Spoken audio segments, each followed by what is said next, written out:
So here we are. We've got a portable shop set up, and we're going to start working on these cabinet doors. And I'll try to walk you through this process. We have our miter saw set up. It's a 12-inch cobalt slider. We've got a 10-inch table saw set up and a work table for doing our routing work. What we're working on with in our router bits are, here's our raised panel bit, and these two are rail and style bits that, sorry if I'm not keeping that frame. These are rail and style bits that put together the rails and stiles. And we're going to be using this quarter cable router right here to do these things. So our next thing to do on this is going to be to go inside and get a measurement on what our door size is going to be, so that we can plan this out and figure out exactly what we need. We're going to be using some, I think this is number 1 select for rails and stiles. In pine, this is all going to be painted, so we don't need to use oak or anything like that. Pine's a really soft wood, it's easy to work with when you're routing out. And then we're going to try something different here to do the panels. Normally we would have to edge glue these up, and this is already it's probably backwards considering I got this flipped and upside down as well. But this is an edge glued panel, and basically what it is a pre-glued together panel that we're going to be using for the raised panels, and I think we can get 2 out of each one. These things are 6 feet long, so I think it's a pretty economical way to do this, and you guys at home can do this as well, considering you don't have to glue up the panels, because that is the hardest part of this deal. So with that said, we're going to get inside, get our measurement, and get after it. So here we are. This is the built-in we're going to be addressing and building the doors for.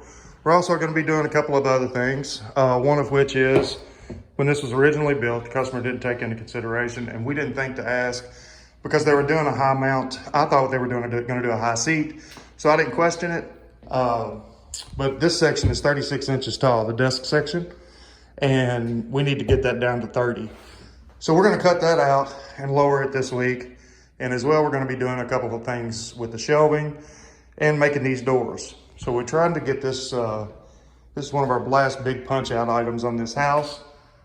We basically did a complete refit here on the entire place. Repaint, new flooring, did a bunch of repairs, and it's a big place. So it was a pretty decent sized job. Now these have a prime coat on them, 1 coat. They still need some more prepping before we put the final coat on them. But we're gonna wait on that until we get the doors done, get all, have them all ready, shelving, doors, everything, so our painter can just come in here and knock this out and be done with it. The walls here as well need to be painted, and they go that blue that I just showed you in the other room, there. And as well, there's one of those doors that we're gonna be addressing this week. That is the original door, and it's we've had one on order for a while. It came in a couple weeks ago, but this rain is just not surrendered, and at the same time coalesced with our schedule to allow us to get that door out and installed on the inside of the kennel, which is where we're going to put it, because it's a bit compromised for use as an exterior door at this point. But we can use it out there, and we're going to put a new door into this hole. It's already prepped, it's ready to go. We've already taken that door out. Everything's flashed up. We actually did a pretty good size repair to the band and flooring right there, as there was a very terribly built deck attached to this place when we first got here, and we had to do an extensive repair and refit on it, as you can see out there. And so without further ado, let me show you how we're going to measure these. The first thing we need to do, we're going to have a 1/2 inch overlay on these doors. So what that means is we're going to have, our doors are going to come out here past our opening a 1/2 inch, okay? And that's on all sides, top, bottom. So basically what we need to do is measure, let me get back where I can kind of use my finger as a pointer. We're going to measure the height of this opening and the width at both ends and at top and bottom, just so we can get a accurate measurement, which it should be pretty close to the same. And then our door size will be a 1/2 inch bigger than our biggest measurement there, is the way I like to do it. So without further ado, we're gonna go ahead and get that done. All right, so what's up? We are going to teach you today how to make, never mind my blatant Pepsi-Cola endorsement, we're gonna teach you how to make this raised panel cabinet door.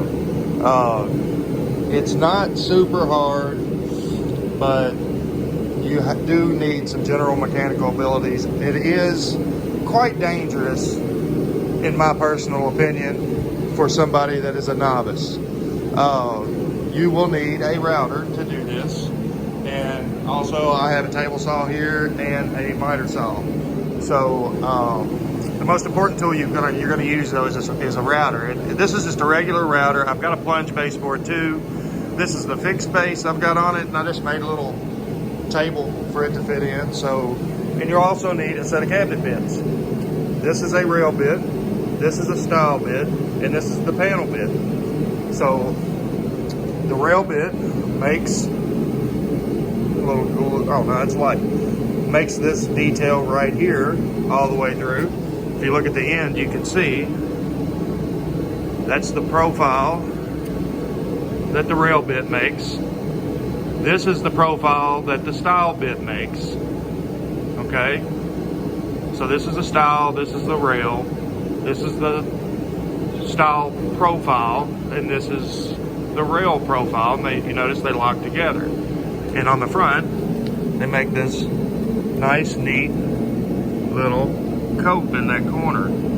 And then you have the panel bit, which makes this detail right here.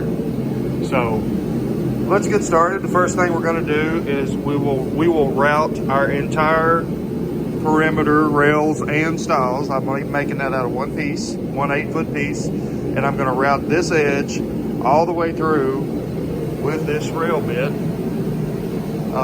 so that it's all exactly matching. I don't cut my length on these first. I route all 4 of them so that they're exactly the same and match up. And will mate really good and be flush on the face. This one is not, for whatever reason. We'll have to sand that down a little bit, but we're going to show you. So the first thing we'll do is get our rail bit in to our collet on our router, and always have this thing unplugged when you're messing around changing bits, because this will take your hand completely off. I can't stress it enough. Especially if you're wearing gloves, you get too close to it, this thing's spinning at a very high rate of speed. It'll grab your glove and just jerk your whole hand in here and rip all your phalanges to pieces. So be very, very, very careful when you're using this particular piece of equipment. And if you don't know what you're doing with it, consult somebody that does to get a little bit of training before you try this. I would rate this this is in 7.5, 8 on the dangerous scale of carpentry work. So, all right, so we're gonna go ahead and get bitted up and get some rails routed out.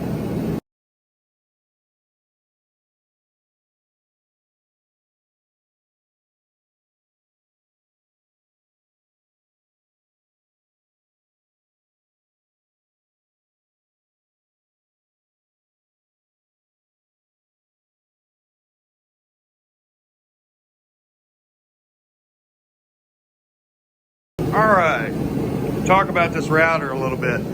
Y'all probably saw me doing an adjustment up there to get that cut on that. And what I was doing was looking down through here, and you want that blade right there to be just up above the deck on the table. And I have a little mini adjustment that I can just twist that handle and it goes up in increments, but you'll have to figure out how to set that up yourself. And what you're looking for is to get this cut like so. You see the depth of that little nick right there, and at the top of that OG is that blade right there. So if you turn that around there and look straight across the deck, you can see how that's our profile right there. And if you set it too deep, you'll end up cutting out of the back of the cabinet or leaving this too thin, which is not what you want to do. Let me show you Well, I was telling you about these things being super dangerous. I don't know if you noticed me screw up on that first piece, but I did. Let me find it here.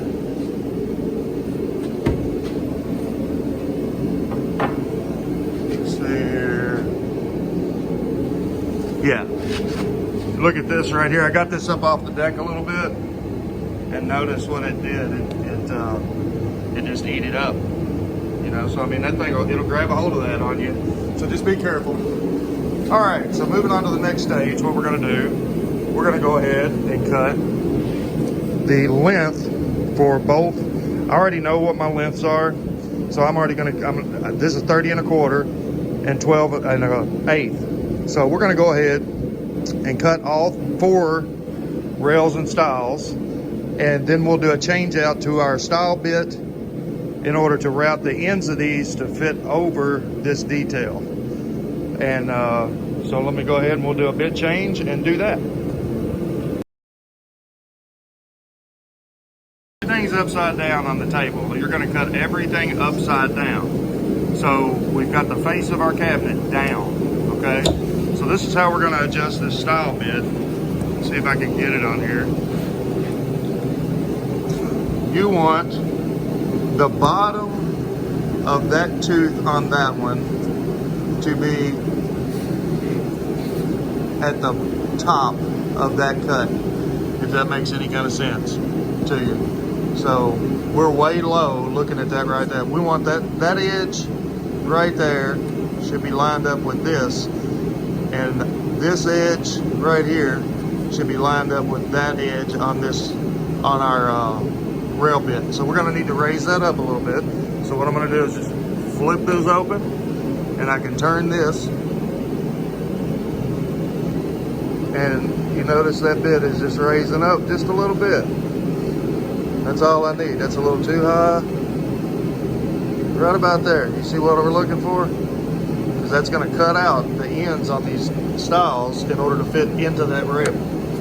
So that's what we're gonna be doing next. We'll go ahead and cut our lengths, all 4 lengths, and then I'll go over how we run these rails, or these stiles through this bit in order to mate them to the rails. All right, so we've got our 4 rails and stiles cut, and they're squared on the ends, right? So we need to make them where they'll fit into that. So we're gonna run these boogers, just the ends of them, through this router bit right here, and it's going to mate them where they sit all the way in here like so on that rail. So that's where we're at. We've got our 4 pieces. We'll move this door out of the way. I just got it in there for reference while it's gluing up. And we'll have a clean slate here to start with on putting this together.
something else here in just a second. These will just fit right in there. Let me show you enough close here. Those will fit right in there just like so. And of course, when we clamp them, they're going to tighten up a little bit more, but you get the picture. So that's how you build the frame of the door. Now the interior, what I'm doing for it is, I started out with a wider panel, but once we figured out that our panels were 12 inches wide, it was so much more economical to do one of these edge glued panels that was already edge glued up. This is the hardest part of carpentry. So we're going to cut this to fit inside of our little groove right there, all the way around, that we're going to have all the way around. And then we're going to, once we get it to size, we'll take this panel bit, we'll set it in here, and we'll route that entire face. Now that panel bit is the most dangerous of all three of these bits. The rest of them aren't too bad. This one right here will eat you up if you're not careful. So you have to do it in phases. So what I do is, I'll start with it really shallow and run that panel through it, all four sides. Then I'll move it up a little bit, do it again. And just keep doing that until I get it to the depth that I want. That's the best way to do it. It doesn't chew your bit up and heat it up too much. And you're not in danger of eating a finger so badly. So that's what we're gonna do next. We'll go ahead and get that done. All right, so we've got our panel cut and we're ready. We've got our bit in and we're ready to route this. And if you notice, we're gonna make our first pass really shallow into it. We're not gonna eat up a bunch of material. One of the things you need to take note of, if you're routing this stuff, these edges need to be fairly damn straight and plumb. Anything that irregular on that surface, this wheel right here is what that's the surface, that's riding on that surface. So anything you hit on that surface is gonna cause a bump in your pattern that this is making as it's cutting. So try to keep everything nice, clean, crisp. Otherwise you're gonna have a big hump in your routing work. So we're gonna go ahead and get this knocked out.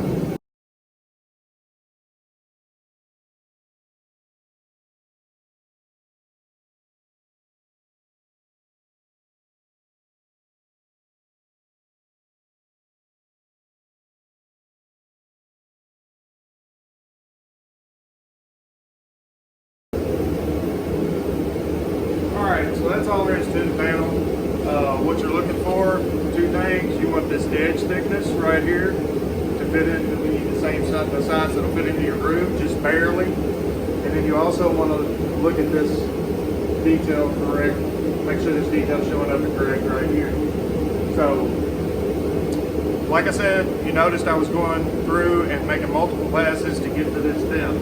If you don't, it will chip this pine, especially this softer wood, and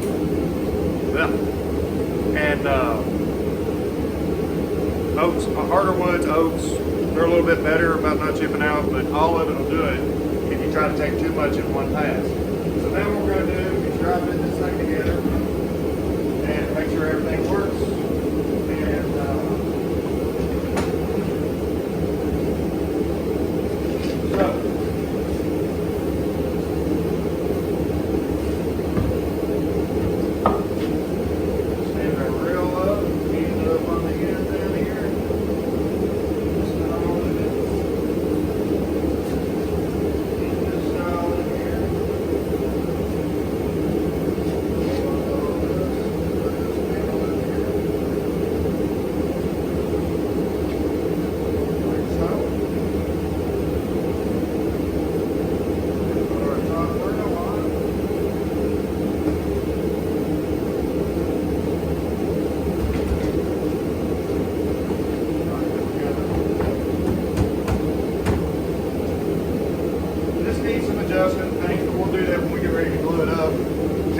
The final result, you end up with a very nice, very strong, once this is glued, there's no nails, glue, glue, glue, glue, no glue on the panel that allows it to expand and contract. And you do want this panel to be a little bit smaller than what is in here for it to be had, so that it can do that.